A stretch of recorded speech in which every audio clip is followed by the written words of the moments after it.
Angel Unyo's knew Havana by its rhythms, the clang of shutters in the February wind, the hiss of bus brakes near the Malaconcha, the offbeat stutter of a pickup band rehearsing behind a fried fish kiosk.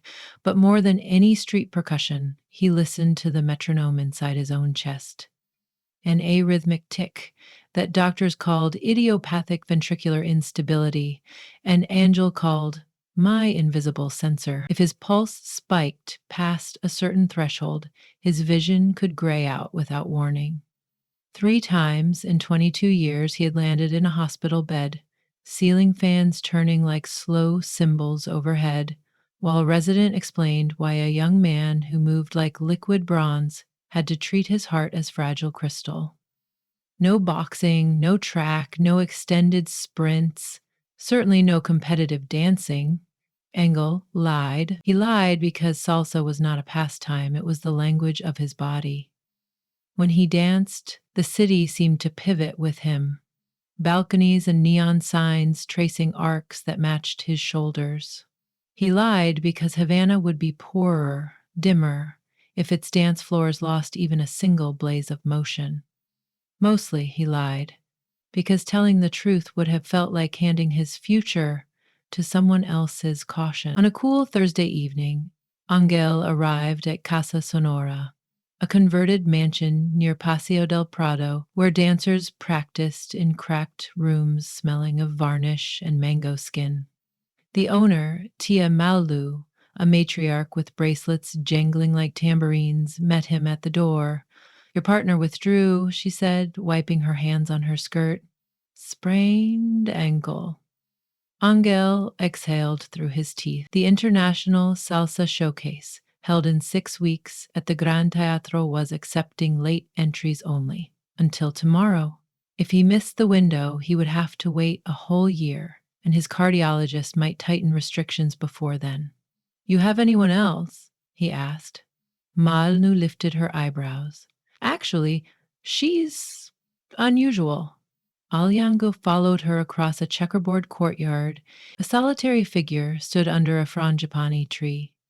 A woman in loose linen trousers, her arms folded, face tilted toward a sliver of moon, as if weighing its brightness against a private memory. Señora Garay, Malu called. This is the young man I was telling you about. The woman's gaze shifted, and Angel felt a quiver recognition tinged with disbelief.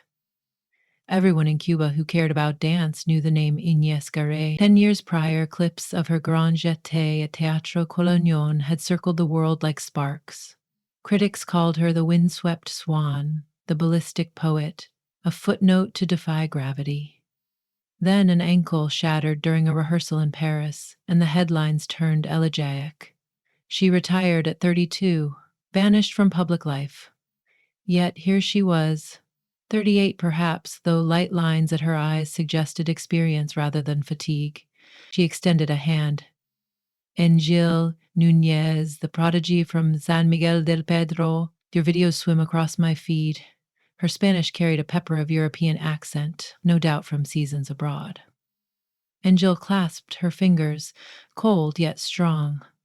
I didn't know you taught salsa, he said. I don't, Inez replied. I'm learning, or relearning rhythm, anyway. She shrugged, the gesture both apologetic and defiant. Anel's pulse thudded twice, irregular. He masked it with a grin. Salsa is less vertical than ballet. Your ankles will appreciate the change. My pride may be less, she returned. Malu hustled them into Studio B, a rectangular chamber whose floorboards creaked like gossiping abuelas. After a short orientation, she left, closing the door, leaving Anel and Inés facing the wall-length mirrors. Show me your basic, Anel prompted. Inés stepped. 1, 2, 3, 5, 6, 7. Her torso carried classical carriage, but her hips lagged a fraction, her shoulders stiff. Angel circled her, adjusting a wrist, a ribcage angle. Relax, he said. Salsa breathes from the ribcage outward, not from the spine upward, like ballet. Think of smoke rather than marble. She tried again. Slightly smoother. And you, she said, eyeing him through reflection, must learn to lead someone with more weight of history than tonight's date. She winked, but there was ache under the joke. They practiced until sweat polka-dotted the mirrors. Mid-turn, Anyel felt the rubbery thinning of the world that preceded dizziness. He released Inez, pretending he needed water. "You all right?" she asked. "Too much cough earlier," he lied again. She searched his face as if reading margins of a secret script, then nodded. "I've been there." When Anyel left Casa Sonora that night, he carried two thoughts: that partnering Inez could elevate his art beyond anything he'd known, and that every 16th note misfire in his chest had become a louder warning. The next afternoon, they reconvened. Wordlessly, they pushed two windows open. Havana's salt-thick breeze entered. Music from a neighboring workshop, a trumpeter riffing over chord changes, blended with Anyel's playlist. They explored crossbody leads, copa turns, dips. Inez learned at tornado speed, translating ballet memories into Latin Kubit's Yankel articulation, into rapid weight shifts, port de bras into flourish. Twice she anticipated Engel's cue before he made it. At dusk she asked, "Where do you usually craft choreography?" "Rooftops," he said. "Havana is a city of ceilingless studios." Inya laughed, a sound brittle with excitement. "My Paris landlords would faint." She glanced at her watch. "Meet me tonight, corner of Viegas and Compostela, Livin." Rooftop sessions became ritual. They climbed rusted fire stairs, past laundry lines, emerged onto concrete pads that smelled of lichen and diesel. Night above Havana was velvet spangled by the occasional neon sign stutter and a far-off lighthouse blinking across the bay. Up here, the city's lights choreographed their own cadenza. An Elzel carried a portable speaker. Inez brought a thermos of ginger tea. They would stretch, swap stories. Inez about the moment she first stared down a 2,000-seat house and felt giants breathing at her shoulders. Then they danced. From the moon spilled a silvery sidelight that made their extensions look more mythic than mortal. On nights when cloud sheaths veiled Luna, they pirouetted in near darkness, trusting each other's hands, listening for scuffs of shoes. Within 2 weeks, they had mapped the skeleton of a duet, a dialogue between her balletic lyricism and his street-born fire. The piece opened with Inez descending a staircase of porte de bras, silhouette elegant. Then Anyal slithered in, syncopated, orbiting her. They teased each other's tempo. She slowed his too eager footwork. He peppered her lines with percussive breaks. At climax, they fused into a body lock lift, borrowed from pas de deux. Anyal hoisted her overhead, her legs split in a grand écart. Yet instead of a classical landing, they collapsed into a sideways Cuban groove, their heads almost touching the ground before rebounding. The finish posed them chest to chest, heartbeats echoing the final conga. After rehearsal one night, Inez sat on the parapet, legs dangling over cables and antennas. "Do you ever fear time?" she asked. Angel, wiping his brow, considered. "I fear wasted time, not passing time. There's a difference." She took a slow sip from the thermos. "For me, they're twins. After my injury, every dawn felt like an accusation. The world moves on, your body doesn't." Angel hesitated, words banging inside him like shoes in a dryer. He almost told her about the diagnosis, the pills hidden behind sets of maracas at his apartment, but the horizon line caught his gaze. Lights of fishing boats quivered on the gulf, heartbeat-like. He folded the secret back into its envelope. "Your body is moving now," he said. She leaned her forehead to his. They inhaled the night. Weeks melted, their synergy sharpened. Angel's heart behaved mostly. One Sunday sunrise, he woke with chest flutters that rattled plates. He swallowed medication and buried himself under linen sheets, texting Inye that he had a fever. She responded with an audio clip of waves and the caption, "Rest. The dance will wait." But the audition would not wait. Showcase committees demanded a preview video. They scheduled a shoot on a government building's rooftop, chosen for its panoramic cityscape. A cameraman set LED panels that glowed like miniature suns. Angel warmed up, feeling the arrhythmia's ghost pacing inside his ribs. He told himself the adrenaline would stabilize him. Often it did. Ready? Inez asked, tightening ribbons around her sneakers. No point shoes tonight. He nodded. Music burst. Horns, claves, piano montanu. They entered choreography as if sliding into preheated water. First section, crisp. Second, electric. Third, Angel dipped Inez until her ponytail swept concrete dust. He inhaled. A skip of pulse, a brightness in periphery. Ignore. He lifted her overhead, arms fully extended. Halfway through the hold, the world kaleidoscoped. Sound warped into a low trombone hum. Agnes felt it buckled. Inez felt it and contracted, reducing torque. But gravity owned the moment. She crashed sideways, shoulder skidding. Agnes collapsed to his knees, chest a hive. The cameraman cursed. Inez scrambled upright, face blanching. Agnes, what? He clutched his sternum. Just winded. That was more than wind. She knelt, pressing her palm to his back, feeling the tremor. Tell me. The secret, hemorrhage out hospital visits, warnings, prescriptions. The narrow corridor between caution and passion he tread daily. He spoke in gasps. She listened, storm clouds crossing her gaze. When he finished, the rooftop was silent except for traffic 4 stories below. Inez stood, pacing. You risked my safety. But more your life, she said, voice brittle. The risk is managed, Elengel insisted. When you dropped me, it wasn't managed. He tried to rise. Dizziness shoved him down. She offered a hand reluctantly. Together they descended the staircase. The chute was abandoned. That night, Inez did not reply to his messages. By morning, Engel felt apology souring like milk. He hailed a motorbike to her flat in Miramar, but the doorman said she'd left at dawn, carrying a dance bag and a suitcase. 2 days of silence.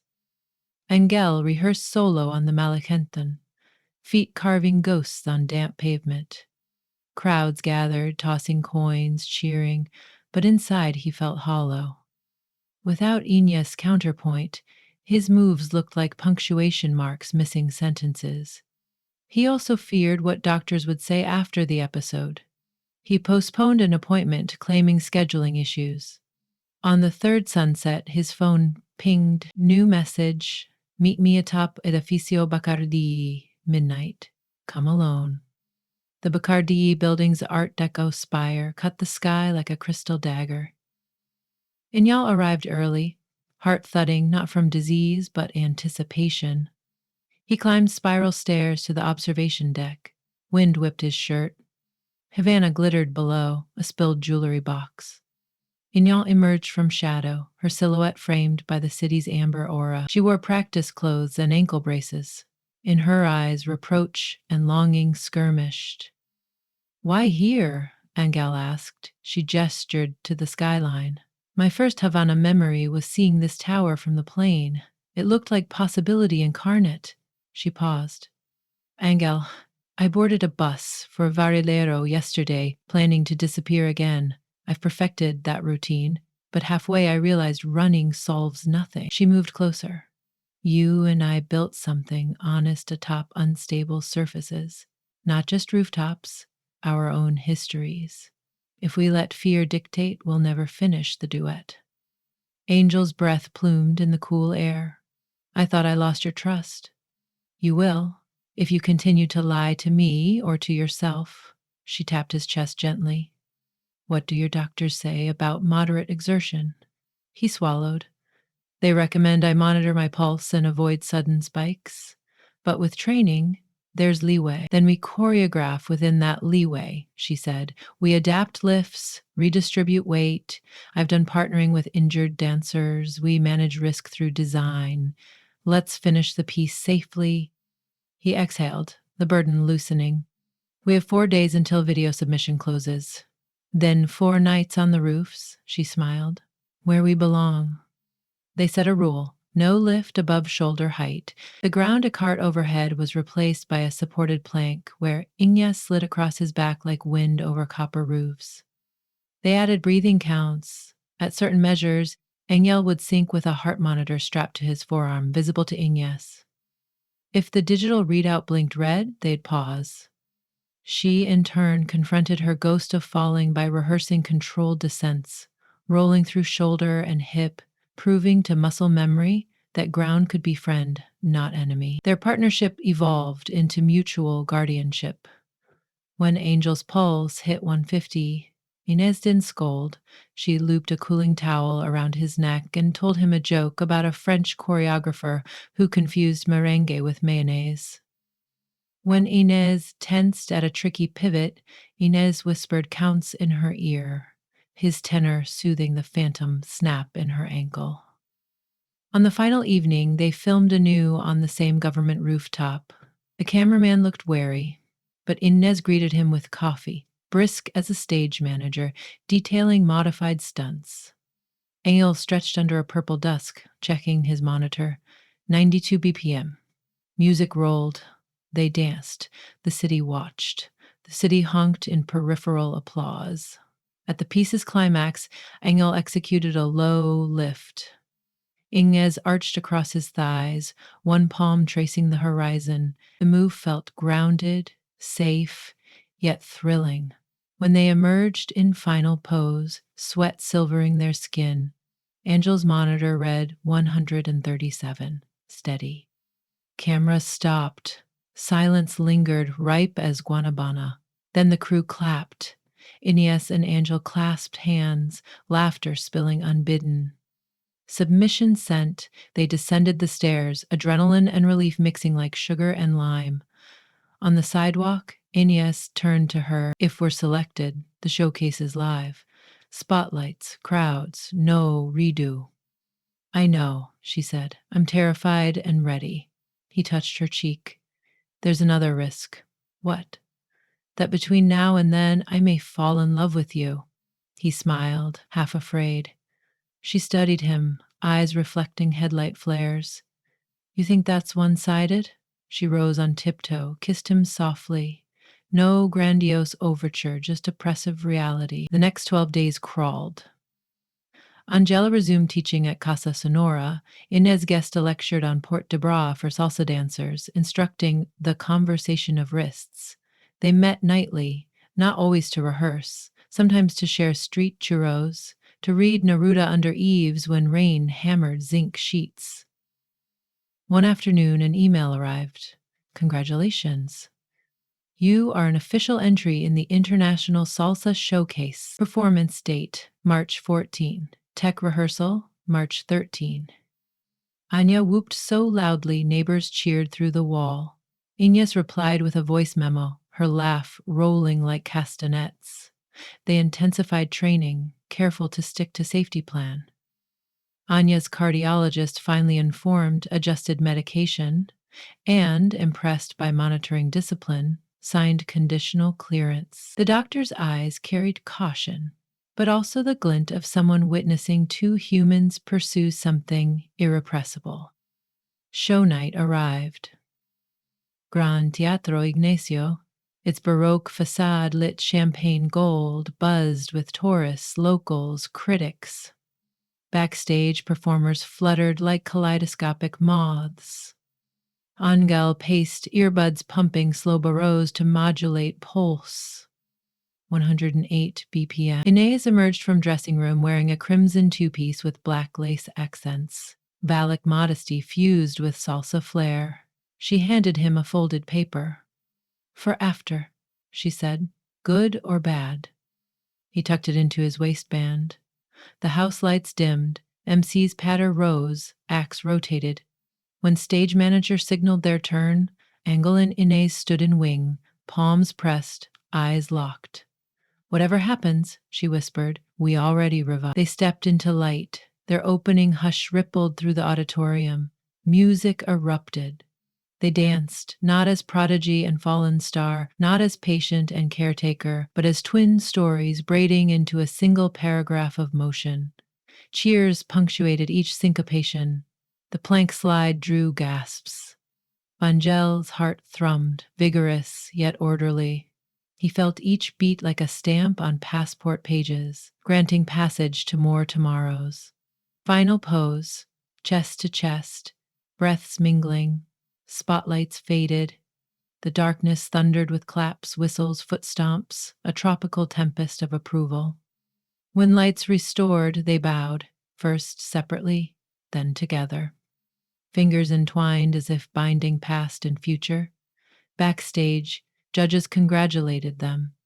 Scores would be tallied overnight, winners announced tomorrow. But Buzz hinted they were contenders. Reporters crowded. Angel gave cursory statements, eyes searching for Enos. She was beside a rope's rig, opening the paper she had reclaimed from his waistband. She read aloud, "You are my impossible made possible." She laughed, tears making her mascara glimmer. Angel's monitor beeped 142 BPM. Still safe. He wrapped her in arms. Among costume racks and coiled power cables, they swayed to an imaginary clave. Later, under the theater's deserted colonnade, they inhaled sea breeze. Pedicabs clattered distant.